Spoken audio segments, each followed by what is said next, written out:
ये कादर मुतलक है, जो चाहे कर दे। इससे आप दुआएं मांगते हैं हमारी ये काम कर दे वो कर दे, तो इसका मतलब डे टू डे लाइफ में वो इंटरफेयर करता है और ये देख रहा है वो।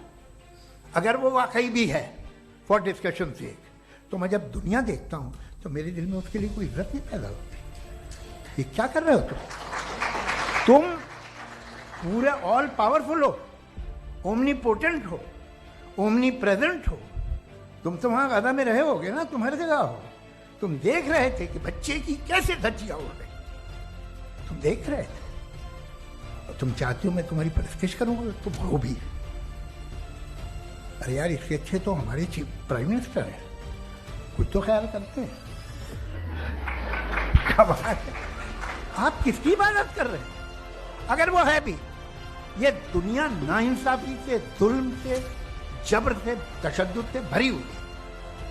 और आप ये मत कहिएगा कि वो देख रहा है और वो बताएगा एक दिन। अगर वो देख रहा है और इंटरफेयर नहीं करता तो आप दुआ क्यों मांगते?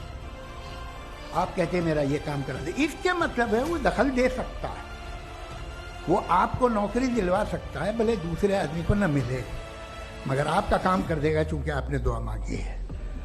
तो जब वो आपको नौकरी दिला सकता है, लड़की की शादी कर सकता है, बेटे को ग्रीन कार्ड दिलवा सकता है, तो कम से कम ये जो मर रहे हैं बच्चे, इनको रोक दे, कुछ तो करे।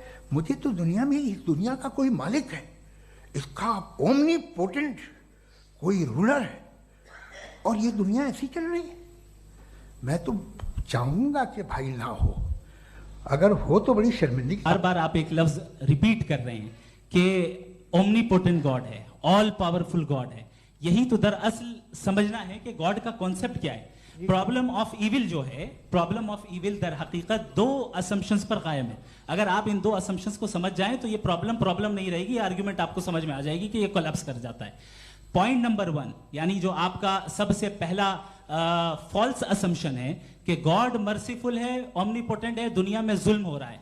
लेकिन आपको यह समझना चाहिए कि हमारे वर्ल्ड व्यू के मुताबिक गॉड सिर्फ ओमनीपोटेंट और सिर्फ मर्सीफुल नहीं है, बल्कि वो ऑल वाइज भी है और वो ऑल नोइंग भी है। उसके हर काम के पीछे हिकमत और विजडम है। ये कोई जरूरी नहीं है कि वो हिकमत और विजडम आपको समझ में आए या मुझे समझ में आए। अगर आप जो समझ रहे हैं उसके मुताबिक आप फैसला कर रहे हैं, ये लिमिटेड पर्सपेक्टिव से आर्गुमेंट है। और इस चीज को हम अपनी दुनिया में, अपने लाइफ में, डेली लाइफ में इस प्रिंसिपल को एक्सेप्ट करते हैं। हम जब किसी डॉक्टर के पास जाते हैं, डॉक्टर के पास जाकर वो अगर उसने हमें कोई दवाई दी है, तो हम ये तो नहीं कहते कि जब तक आपके पास जितना नॉलेज और जितना विजडम नहीं है, आपने क्यों ये दवाई दी है, तब तक हम इस चीज को एक्सेप्ट नहीं करेंगे।